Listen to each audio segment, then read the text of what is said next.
Fala, senhores, olha só, vamos então dar continuidade aqui nas nossas aulas de direito penal. Estamos tratando ainda da parte geral do Código Penal e falaremos agora nessa aula da parte 2 ainda do assunto da aplicação da lei penal. Tá certo, senhores? Então vai lá para o slide e vamos direto para a tua aula. Olha só, senhores, vamos dar continuidade aqui falando sobre a lei penal no espaço, tá certo? O artigo 5º nos ensina que, em regra, ali no Código Penal, aplica-se a teoria da territorialidade, senhores. E essa teoria da territorialidade, ela se subdivide em outras duas formas. O princípio da territorialidade, então, pode ser o território através do território próprio ou do território por extensão, né? Ou território por assimilação.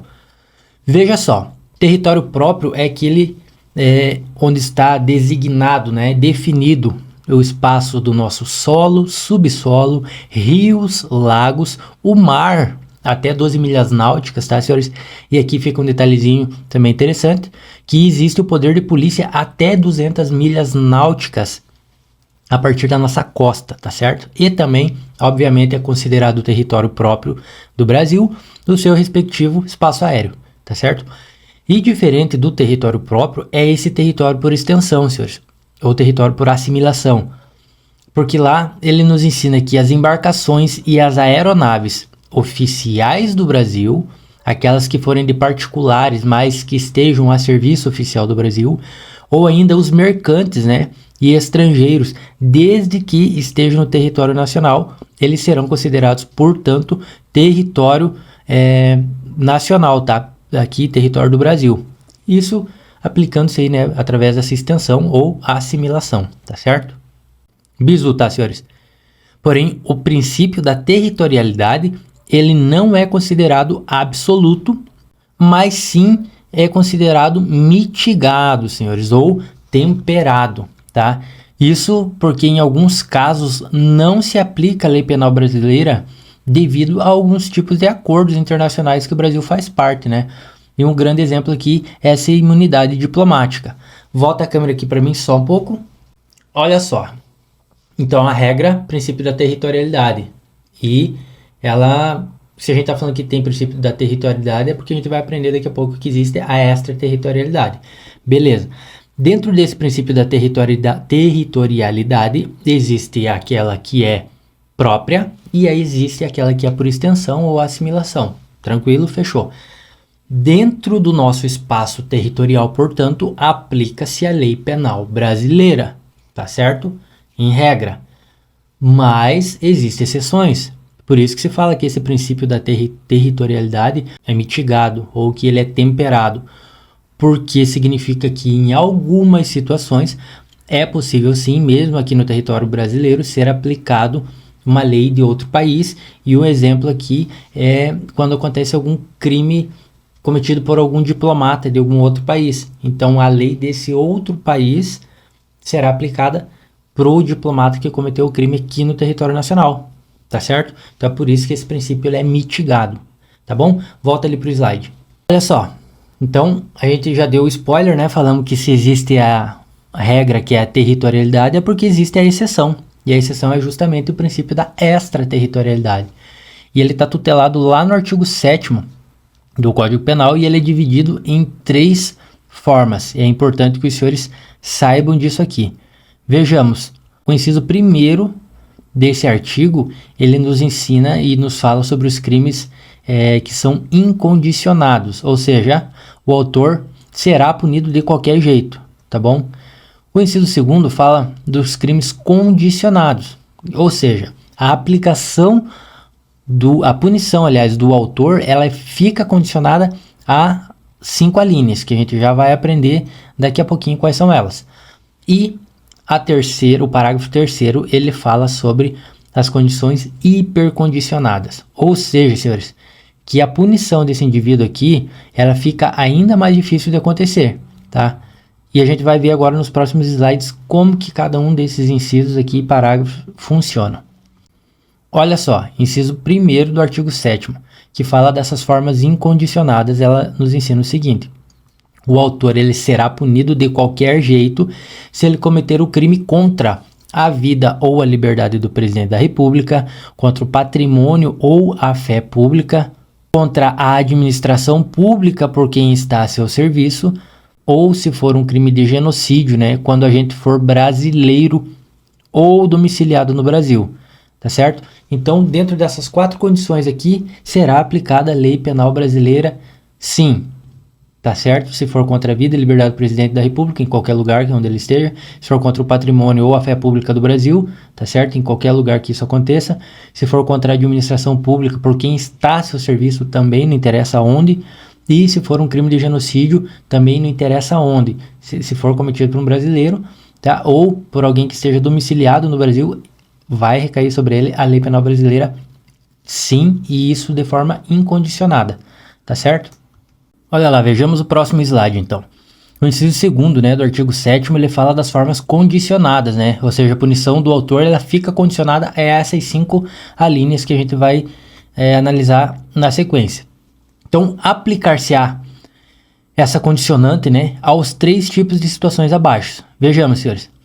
Será aplicada a lei penal brasileira nos crimes cujo Brasil, né, através de tratados, se obrigou a reprimir, naqueles crimes que forem praticados por brasileiros e aqueles crimes praticados em embarcações e aeronaves brasileiras de propriedade privada em território estrangeiro e lá, desde que lá não sejam julgadas, né?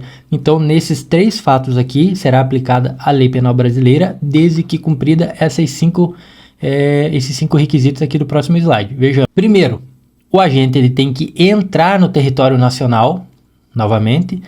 Segundo, esse fato ele deve ser punível também lá no país onde ele foi praticado.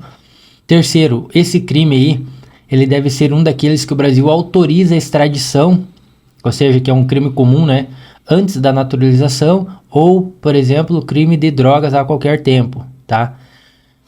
Quarta condição, não ter sido absolvido ou cumprido a pena lá no estrangeiro. E a quinta condição, não ter sido perdoado ou ainda extinta sua punibilidade também lá no estrangeiro. Volta a câmera aqui para mim. Ou seja, então se houver o preenchimento dessas 5 condições aqui, naqueles crimes que o Brasil, através de tratados internacionais, se obrigou a reprimir, aqueles crimes que forem praticados por brasileiro, ou ainda aqueles crimes que forem praticados em embarcações ou aeronaves brasileiras de propriedade privada em território estrangeiro, né, e lá não sejam julgados. Então, nesses 3 tipos de crimes, para que seja aplicada a lei penal brasileira, é preciso que se preencha esses 5 requisitos que eu acabei de falar, que é o agente entrar de novo no país, aqui no Brasil, que o crime também deve ser punido lá no país onde ele aconteceu.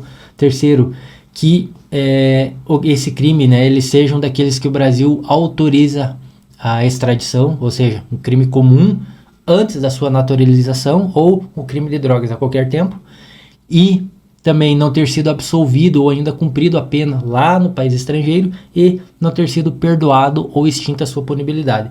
Então, se preencheu esses 5 requisitos nesses tipos de crimes que eu citei do slide anterior, aí aplica-se a lei penal brasileira, tá certo? Então, por isso que o inciso 2º do artigo 7º, ele fala dessas formas condicionadas para aplicação da lei penal brasileira num crime que acontece fora do país. Tem várias condições, tá certo? Não é fácil de aplicar a lei penal brasileira nesses requisitos. Então, precisa preencher essas condições. Mas veja só, você achou que ficou difícil, né? Veja o que fala agora o parágrafo 3º lá do artigo 7º, que são as hipercondicionadas. Ou seja, ainda acaba sendo mais difícil do que nesse segundo caso para conseguir se aplicar a lei penal brasileira nos crimes cometidos por esses brasileiros, né? Então, veja lá no próximo slide o que significa essas condições hipercondicionadas. Veja lá. Então, olha só, nas condições hipercondicionadas, né, para que a lei penal brasileira ela seja aplicada, né, num crime cometido por estrangeiro contra um brasileiro lá fora do Brasil, né, além dessas 5 condições que eu falei do inciso 2º do parágrafo do artigo 7º, né, ele também precisa preencher mais essas 2 alíneas aqui, ó, que é não ter pedida ou ter negado a sua extradição E segundo, se houver requisição do ministro da Justiça. Tá? Que daí a partir daí começa o início da sua ação penal. Então veja só, crime cometido por estrangeiro contra um brasileiro fora do Brasil, para que seja aplicada a lei penal brasileira sobre esse indivíduo estrangeiro, é muito difícil, tá? Porque primeiro que o crime tem que ser um daqueles que por tratado o Brasil se obriga a reprimir, ou ainda, né, um crime praticado em embarcações ou aeronaves brasileiras, né, ou de propriedade privada em território estrangeiro e que lá não sejam julgadas. Mas além disso, ele precisa, o agente lá estrangeiro, ele precisa entrar aqui no território nacional. Ele também, esse fato que ele cometeu deve ser punível lá no país onde foi praticado. Deve ser um daqueles crimes que o Brasil autoriza extradição, né? Ou seja, o crime comum antes da naturalização ou o crime de drogas a qualquer tempo. O indivíduo ele não pode ter sido absolvido ou cumprido pena lá no país onde ele cometeu o crime. Ele não pode ter sido perdoado ou ainda ter ganho o benefício da extinção da sua pena lá no país onde aconteceu o crime. E, além disso, ainda não pode ter sido pedida ou negada a sua extradição. E também precisa tudo isso acontecer, né? Esse pedido de aplicação da lei penal brasileira em cima desse indivíduo estrangeiro através de uma requisição do ministro da Justiça. Ou seja, senhores, é muita coisa, é muito difícil de fazer a lei penal brasileira ser aplicada para um estrangeiro que comete o crime contra um brasileiro fora do país. Tá certo? Olha só, vejamos o próximo slide. Veja que bizu interessante.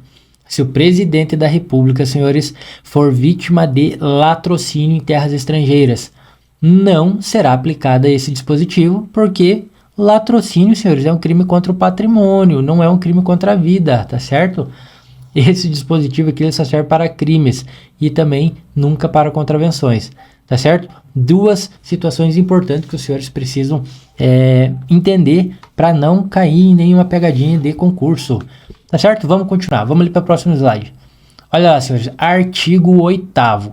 Aqui nós vamos falar sobre a pena cumprida no estrangeiro, tá certo? E olha só, essa pena cumprida no estrangeiro, ela atenua a pena imposta aqui no Brasil pelo mesmo crime quando diversas ou nela é computada quando idênticas, tá certo? Salva isso, senhores. E veja só, né, esse artigo aqui ele complementa lá o artigo 7º no sentido de explicar por que o agente que comete crime no exterior, mesmo que já tendo sido condenado ou absolvido lá, ele responderá também pelo Código Penal brasileiro, né, aqui, e mesmo assim não se configura o instituto do bis in idem, tá? Então veja o próximo quadro aqui, ó, o que significa o bis in idem? Bizu. Bis in idem é uma expressão em latim e significa duas vezes o mesmo. Então, o princípio da detração, segundo o bizu aqui, diz que se a pena for cumprida no estrangeiro, se a pena cumprida lá no estrangeiro for igual à pena imposta aqui no Brasil, então haverá comutação das penas, senhores. Ou seja, o tempo que o indivíduo ficar preso lá no estrangeiro, ele será descontado da pena que precisa ser cumprida aqui no Brasil, tá certo? E a terceira observação que a gente precisa fazer desse slide anterior aqui, de todo esse conhecimento até aqui, é que se a pena cumprida lá no estrangeiro for diferente da pena imposta aqui no Brasil, então ela será atenuada, tá bom? Ou seja, o indivíduo será processado aqui no Brasil com o rito ordinário normal, tá? Desde o seu início, e aí aqui para o Código Penal brasileiro, para a Lei Penal brasileira, ele sofrerá as atenuantes, tá? Vai ser descontado, vai ser atenuado só, tá?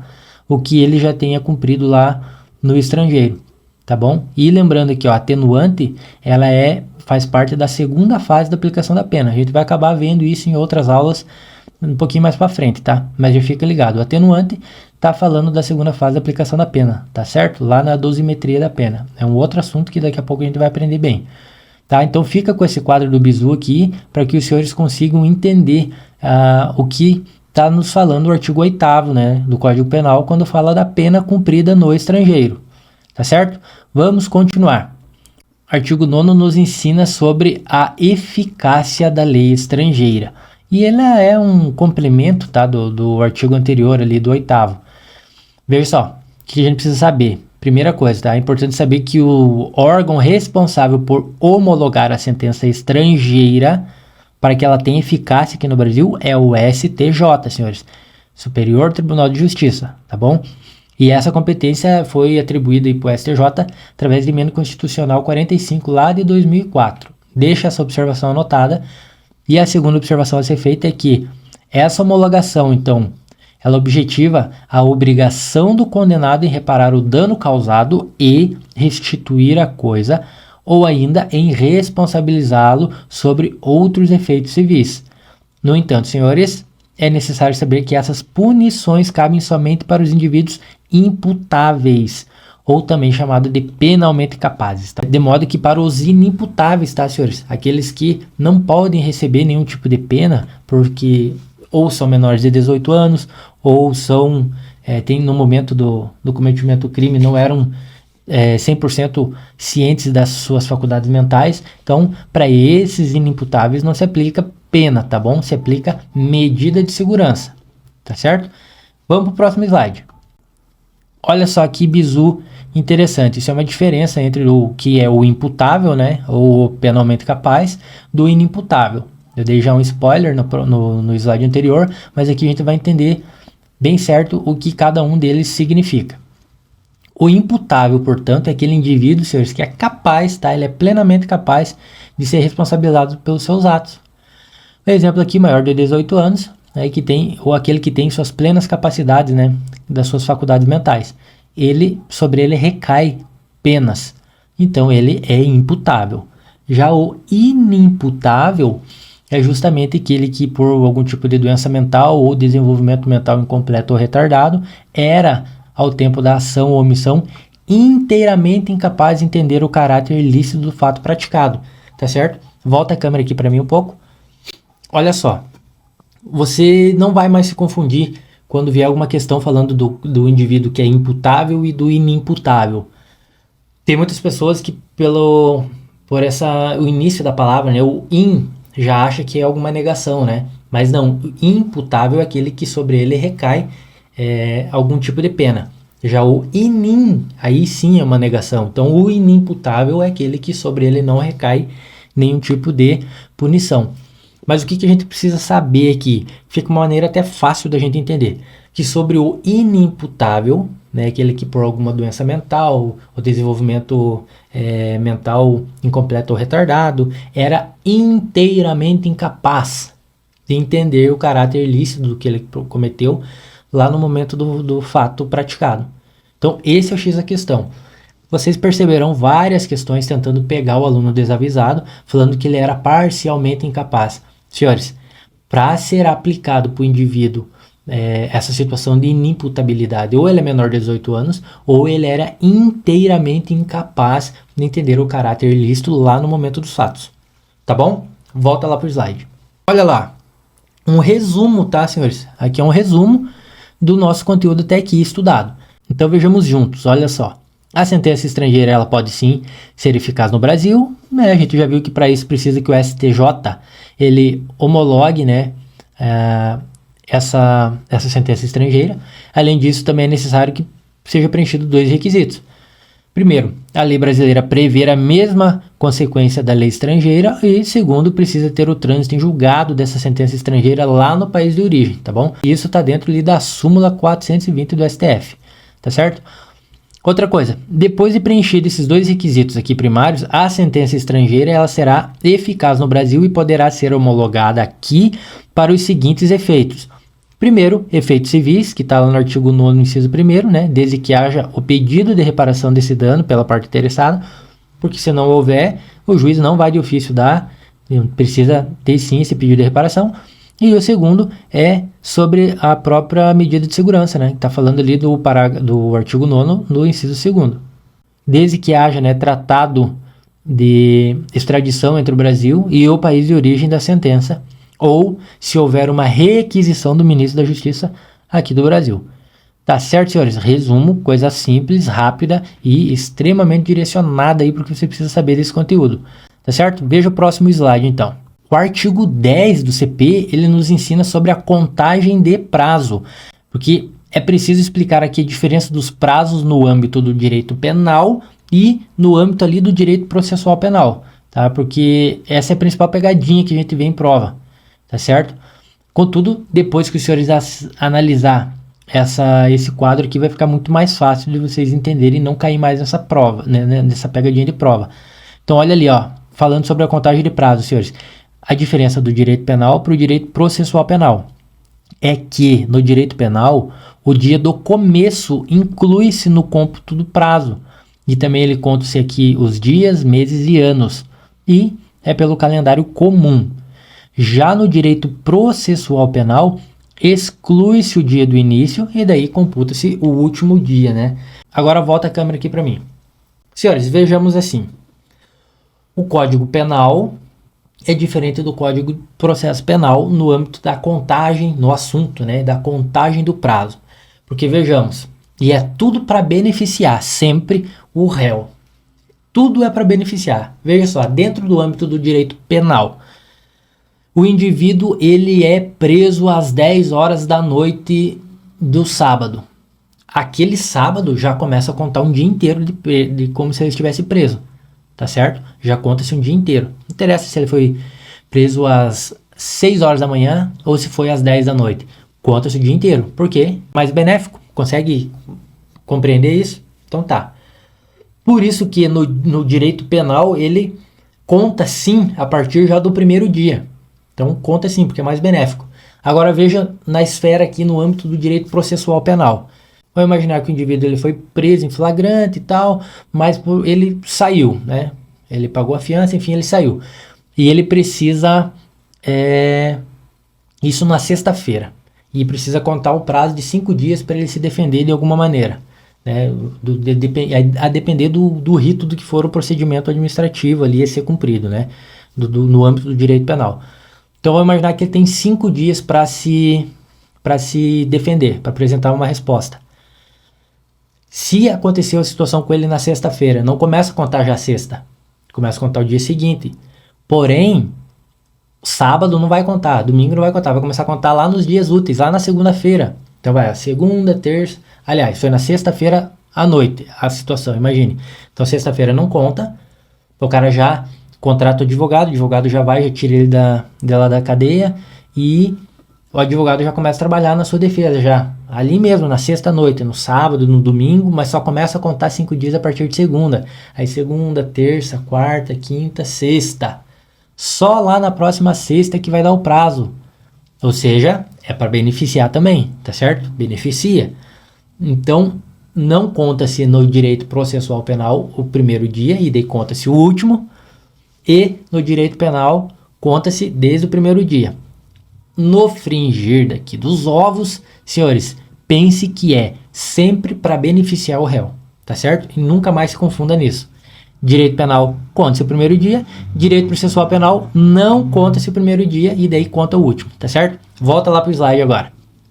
Olha lá, o artigo 11, ele nos ensina sobre essas frações não computáveis da pena. E vamos entender o que ele fala. Esse artigo aqui, então, ele complementa, né, o assunto anterior, no sentido de explicar que não traz relevância para as penas privativas de liberdade e nas restritivas de direito, né, as frações de dia.